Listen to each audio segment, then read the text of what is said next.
closely with the news section, doing some news features. For example, one of our writers wrote a news feature on when we had the violent attacks about how, general statistics on crime in Leeds. I've also worked on local and national newspapers. I've worked on the news desk at York Press in York. I've worked for The Guardian. I still write for The Guardian, and I write for The Eye as well. And I've worked as a press officer for a major UK think tank, and I've worked for the Media Standards Trust, so I think I'm the most experienced candidate here.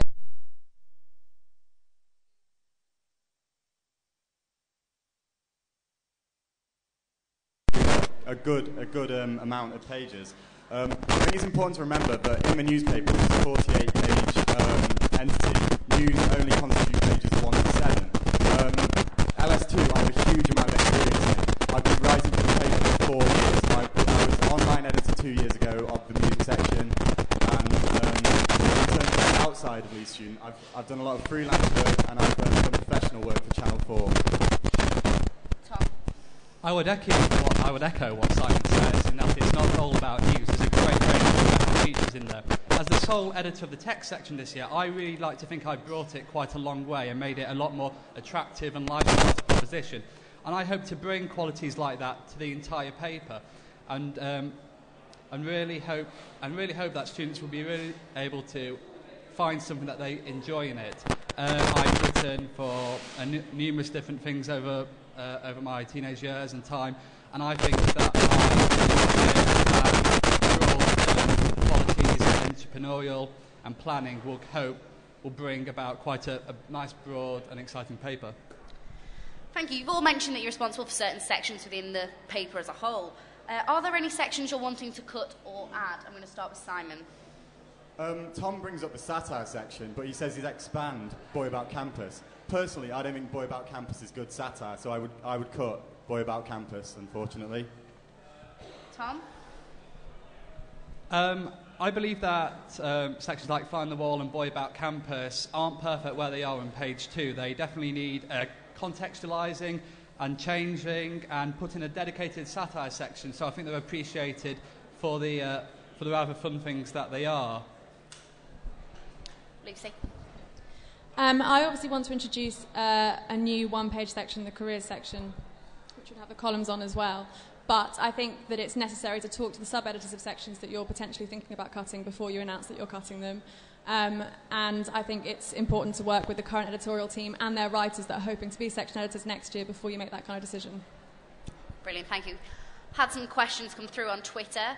The first question I'm going to come to Tom with. It's, what are your online strategies in terms of training journalists for the future? In terms of training journalists? Yes. Okay. There's a great amount of work that Leeds Student can do to encourage all of its writers to improve their writing skills and help develop them further.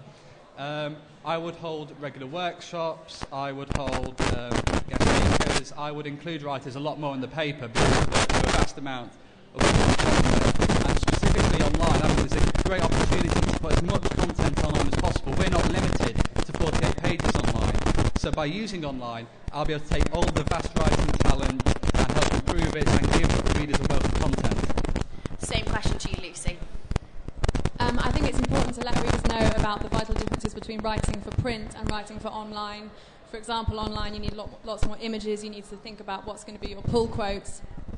So educating writers about that, again holding regular writers' workshops, and generally instilling, which I think Jack has done a really good job of this year, that the website is for quality that's just as high, and that it's not a booby prize to the print media. We're not limited spatially online, but we are media. We should make sure we only put good quality content online. We should train people through workshops and guest media speakers who will come in, help teach our writers to write better. As editor, I would have an open door policy, and anyone could drop in and ask me for writing advice, these kinds of things. Thank you. Another question that's come through on Twitter is, would you like to comment on the fact that Leeds University MEMS has compared Leeds Student currently to being similar to The Sun? Simon, I'll start with you.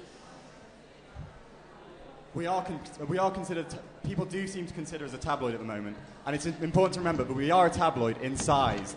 We have slight sensibilities toward hang on, can I start again? Yeah. All right. Let's take a brief start again. We are a tabloid in size. I don't believe that has to be the case with how we report. We can use... Sorry, you guys come back to me. I'm getting a little bit... Yeah. Sorry. So the question is, Leeds student has been compared to the Sun on the Facebook group Leeds University Mems. What are your thoughts and comments on this? Right, okay. I think the incident in which this happened was the Does Uni Torture Dogs incident. The problem with this was that they used the present tense, Does Uni Torture Dogs, and the allegation was in the past. Also, it was animal experimentation, not torture. There's a difference between that. I think we should be, through workshops, training our writers to think a little bit more about the ramifications of their news output. Thank you, Tom. I believe the comparisons to the Sun are made in terms of responsible journalism, which obviously is quite prevalent in the wider media at the moment. We need to deal with this in two ways. First of all, from preventing poor and misleading articles from making it to print, and that's via better training for sub-editors and writers, by briefing them on the PCC code, and also tighter editorial control. At the end of the day, the editor is the one person responsible for what goes in the paper, and so I will exercise my role as editor to ensure that the paper remains of great quality. Also, we need to learn a lot from how we deal with these situations. I would bring about an open and transparent feedback system, so if anyone has objections to what's printed in the paper, they can go online and post their suggestions and complaints. We can respond, but everyone will be able to view this process, so it's completely open. I'd like to work with the readership to help improve this area. Thank you. Lucy?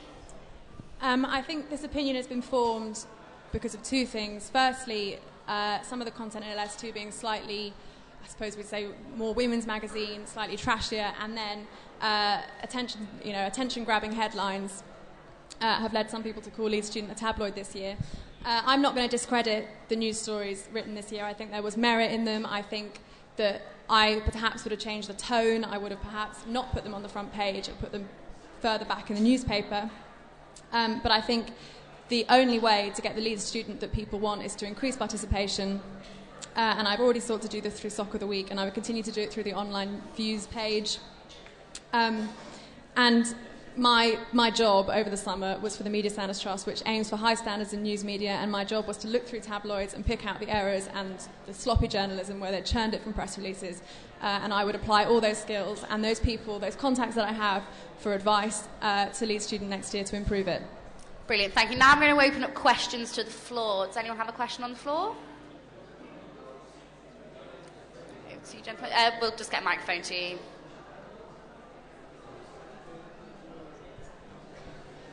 Or we'll try at least. Hello, I'm interested about the satire kind of pages and kind of increasing it. So are they going to be, I mean, I was just wondering, are there going to be kind of caricatures, and what would they be of? Would they be of kind of the executive, or would they be of wider political figures? I mean, I'm going to open this to all candidates. All questions must be not directed to individual candidates. So, Simon, do you want to start, and we'll move through? Personally, I think with Lowdown, that's considered a satire section. I think the problem with Lowdown is the writers run out of steam. They can't do it for the whole year. I wouldn't scrap Lowdown. I think the idea is great, but I think we should circulate the writers. I think I'm the only one in the manifesto who specifies what they'd aim for with satire. I'd aim for private eye style satire. And I'd also introduce the weekly comic strips, which have a lot of room to be satirical. I think we need to source funny writers. You can't have satire without wit and sardonically clever individuals, so we'd have to source them. Tom? A lot of student newspapers do satire very well, and I think this is somewhere Leeds Student can definitely improve. We've got, as Simon said, sections such as Lowdown and Boy About Campus Find the Wall. Let's integrate them and give them a real proper tone. It might not necessarily be private eye. We'll deal with this and look at it, and we'll work with societies such as Comedy Society to hopefully find a right tone and a real satire section that is not only entertaining but also raises quite a few genuine points in quite a humorous way. Lucy? I think the idea of an entire section dedicated to satire is a nice idea. I don't think it would necessarily work in practice because you have to source people that are capable of writing private eye style satire based on university, which I think would be rather difficult. I do think things like the Lowdown and Boy About Campus have their place, but I agree with Simon in that it's right to vary who writes those, and at the end, and to always, keep checks on the tone. Brilliant, thank you very much. Another question from the law. The lady at the back, please. Hi, in terms of the satire and the articles that are in the paper, what do you intend to do to ensure that you actually don't cause distress to students, especially with the rise in mental health problems? Lucy, do you want to start on that? Sure.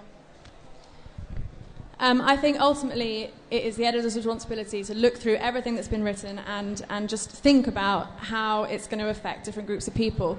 But at the end of the day, I think it's very difficult to run a newspaper every week of that length with that many different contributors and not offend certain groups at certain times. And I think, you have to make a decision about whether you want this to be a union newsletter is very, very careful not to offend people at any time, or whether you want it to be a proper newspaper that's doing proper reporting.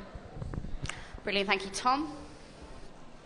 I echo what Lucy said there. I also think it's important to note the tone of a dedicated satire section. It's clearly going to be humorous, it's clearly maybe going to be near the knuckle at times, but obviously that can't detract from the fact that we shouldn't be malicious, we shouldn't go out the way to offend people.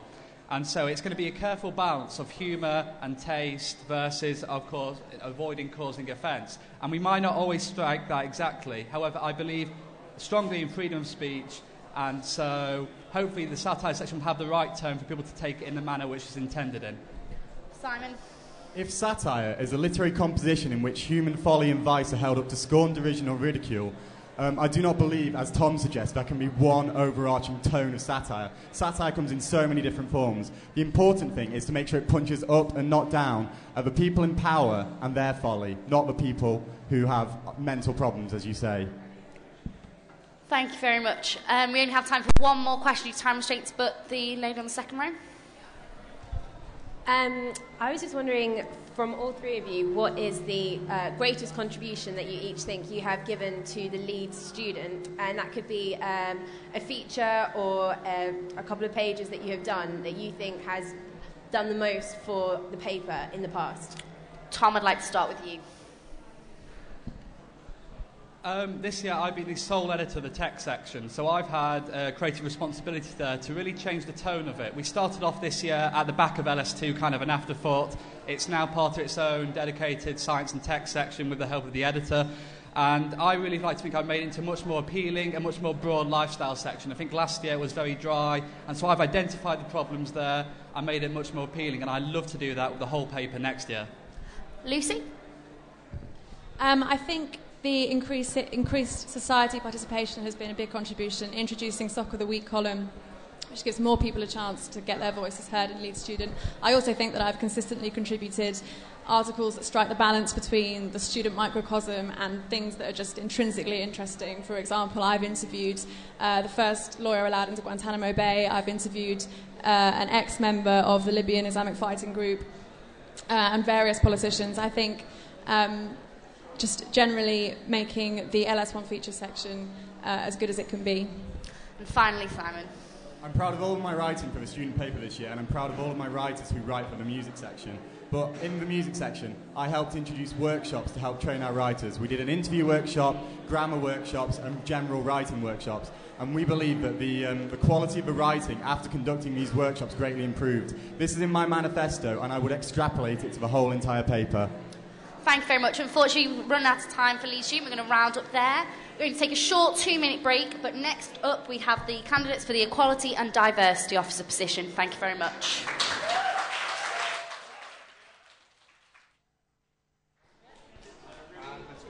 Okay.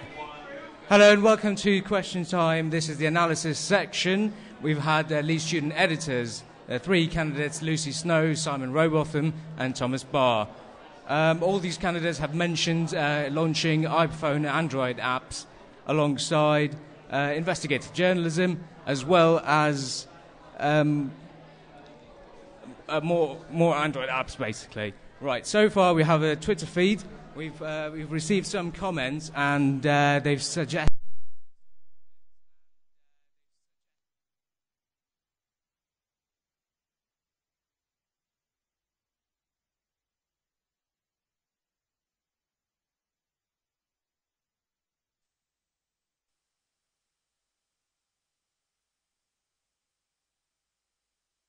Thank you.